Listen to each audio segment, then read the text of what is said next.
j'ai voulu envoyer, il y a de cela 3 mois, une machine agricole par le biais d'une Togolaise qui est venue au Bénin, ici. Et cette Togolaise est venue au Bénin, elle a payé la machine, un semoir, un motoculteur et une machine pour débroussailler, un sacleur. Qu'est-ce qui s'est passé? Arrivé au niveau de la douane du Togo, les douaniers ont demandé combien j'ai eu. Elle m'a dit 100 000 ou bien 200 000. Et c'est en pleurant, à chaudes larmes, qu'on lui a pris 100 000 francs. Et elle n'a même pas eu les papiers à ce qui paraît. Alors il y a de cela quelques jours, j'ai envoyé une machine par la douane togolaise. Un motoculteur diesel, 7 chevaux, qui est censé aider la jeunesse togolaise dans le cadre d'un partenariat où ces machines seront utilisées pour faire des jardins, pour labourer les champs, pour faciliter la vie aux agriculteurs togolais. Eux-mêmes, ils sont conscients et ils ont les contacts, les coordonnées de l'entreprise togolaise qui achète cette machine. Et qu'est-ce que je constate? Eh bien, arrivé au niveau de la douane, parce qu'il faut d'abord traverser la police avant de traverser la douane. J'ai d'abord envoyé mon chauffeur pour qu'il puisse prendre la température des lieux parce qu'il connaît que je sais déjà que la police togolaise et la douane togolaise, c'est pas amusant. Eux là-bas, ils s'amusent du tout pas. C'est l'argent ou rien.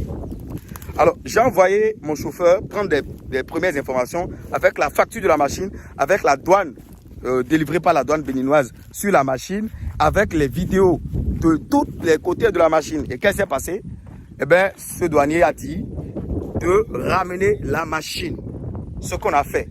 Valère, je suis avec le douanier à l'heure même où je vous parle. Il dit qu'il n'y a pas besoin de discuter. Que, comme vous le dites, et que je sais très bien, les matériels agricoles ne paient pas beaucoup. Ils sont exonérés de beaucoup de taxes. Vérifiez bien votre déclaration et vous allez voir. Le douanier dit qu'il n'y a pas besoin de discuter, que ça ne paie rien. Il a même vu le montant, c'est lui qui vient de signer la déclaration sur la déclaration. Qu'on a payé et l'objectif que les autres vont signer, sinon ils vont partir parce qu'il est déjà presque 18 heures ici. On attend l'argent pour payer la banque et... Ça veut dire que le douanier qui est sur le dossier, on ne peut pas lui parler, c'est ça? Et les douaniers ont interdit qu'on parle avec eux, c'est ça? Mon frère, je n'ai pas 196 000 à payer, mon frère. Je n'ai pas 196 000 à payer, mon frère. Il faut revoir ta copie complètement. Ou tu m'appelles et je parle directement au douanier pour lui expliquer. Arrête ce jeu-là, mon frère. Arrête ça, hein?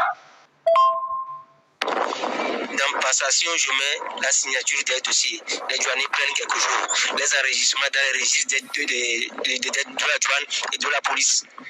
Des différents corps qui font le contrôle ici. On paie quelque chose là-bas.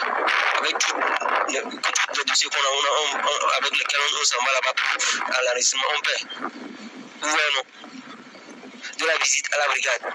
Il y a des registres dans lesquels on enregistre et il y a des chefs qui signent. Jusqu'à présent, moi, je n'ai encore fait rien de malin. Parce que j'avais votre dossier, je vous ai donné les détails. C'est ça la déclaration qu'on a faite. Vous allez voir que votre déclaration, il y a 4 tasses qui n'ont pas été payées. Le montant est sorti 23 000 quelque chose. Ajouté au Ségur 12 800, c'est ça qui fait 35 000 quelque chose. La banque. Et les autres frères, c'est de ça que je vous ai parlé.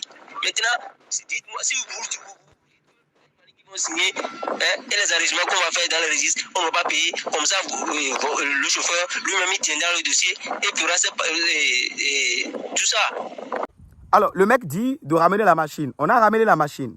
On ramène la machine, qu'est-ce qui se passe? On nous demande la facture. On amène la facture. On dit, OK, on va faire des calculs. Je vous montre les trucs à l'écran, regardez. On fait des choses comme ça. Il y a un transitaire qui me fait des calculs. Et une machine qui coûte 500 000, agricole, hein, qui est exonérée et qui est même subventionnée par le gouvernement béninois. Au Togo, c'est n'importe quoi. Le gars, il m'amène 196 000 francs de douane pour une machine agricole qui coûte 500 000. Une machine qui est censée développer votre pays, lutter contre la faim, la famine. Une machine qui est censée améliorer la condition de vie des jeunes, donner de l'emploi aux jeunes parce que si vous le voulez ou pas, l'agriculture, c'est le secteur qui emploie à 70% la population. Et je sais que le président togolais n'est pas informé. Et le président béninois aussi doit être informé.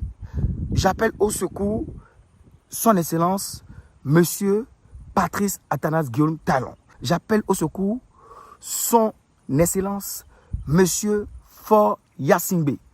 La douane togolaise nous emmerde. La douane togolaise nous gruge. La douane togolaise et la police togolaise nous arnaquent. Il faut que ça s'arrête maintenant. On en a marre. On ne va pas nous arnaquer en Europe pour avoir des visas. Et on va encore nous arnaquer dans notre propre pays. Le Togo, c'est le pays des Béninois. Le Bénin, c'est le pays des Togolais. C'est comme ça. La Côte d'Ivoire, c'est pour les Béninois.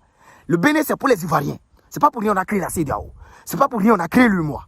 Il faut que les choses soient homogénéisées maintenant. Il faut qu'on arrête avec les conneries. Il faut qu'on arrête avec l'hypocrisie. Tu es au Togo, c'est comme si tu n'es pas au Togo. Tu es au Togo, on te prend direct pour étranger. On te surtaxe, surtout quand on voit des plaques RB ou bien République du Bénin. Tu es surtaxé, tu es surchargé par les policiers. La dernière fois, ça a fait rire. On est allé au Togo pour une consultation agricole. Le policier nous arrête sur la route. Il demande passeport, carte grise, tout ça là. Il demande fièvre jaune. Il demande tout ça, on a ça. Maintenant, il demande clé à roue, clé de roue. Il demande triangle, on en a. Il demande les senteurs, on a montré. Il demande maintenant la clé là, la clé en cloie là, la clé à roue là, qu'on prend pour dévisser là. Il a demandé cette clé là. On n'a pas vu cette clé, il a pris 5000 francs. Mes chers amis, est-ce que vous trouvez ça normal qu'on puisse se surtaxer nous-mêmes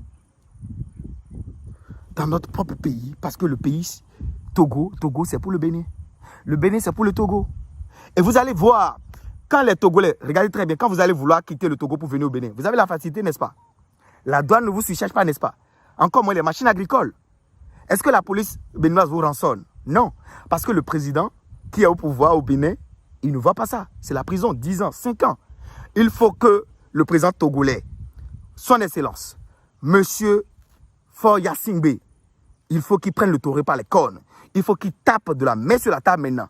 Parce que c'est tout ça qui retarde l'agriculture en Afrique. Et j'ai juste pris l'exemple du Togo. Il y a encore beaucoup d'autres pays qui sont ignorants, qui ne savent pas ce qui se passe en réalité. Les gars, on doit se serrer les coudes. On doit travailler ensemble. Et ici, je suis à Abidjan. Je suis à Abidjan pour une collaboration. D'abord, je suis venu à l'aéroport. Je n'avais pas mon test Covid. Je n'ai pas mon test Covid parce qu'au Bénin, il n'y a pas ça. Mais qu'est-ce que la police ivoirienne a fait? Monsieur, on vous confisque votre passeport. Prenez cette carte, exhibez à la police. On va vous laisser tranquille. Allez faire votre test Covid à l'hôpital. Et puis revenez chercher votre passeport. Et qu'est-ce que j'ai fait? Je croyais que j'allais donner quelque chose aux gars. Parce que je suis habitué au Togo. C'est comme ça qu'on te fait. Par exemple, dans plusieurs pays africains. Mais qu'est-ce que la police ivoirienne a fait? Ils n'ont rien pris. J'ai ramené le papier. J'ai ramené le test Covid. Ils m'ont donné mon passeport. J'ai dit, monsieur, qu'est-ce que vous doit? Ils vous dit. Ils m'ont dit, monsieur Taraboué, vous ne nous devez rien du tout. C'est bien.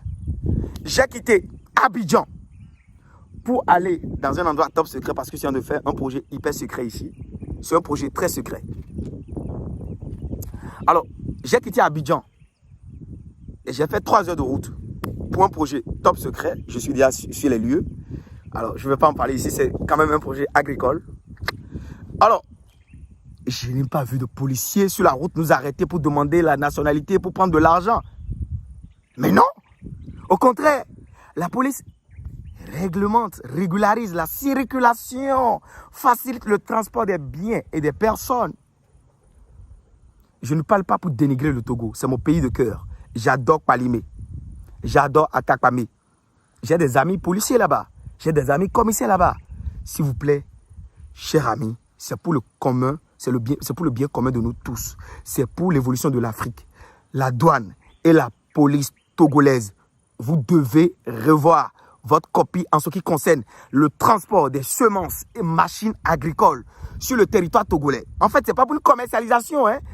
On envoie ça là-bas pour faire travailler la terre et vous escroquez les gens et vous surtassez les gens encore pour ça. Pourquoi faites-vous cela?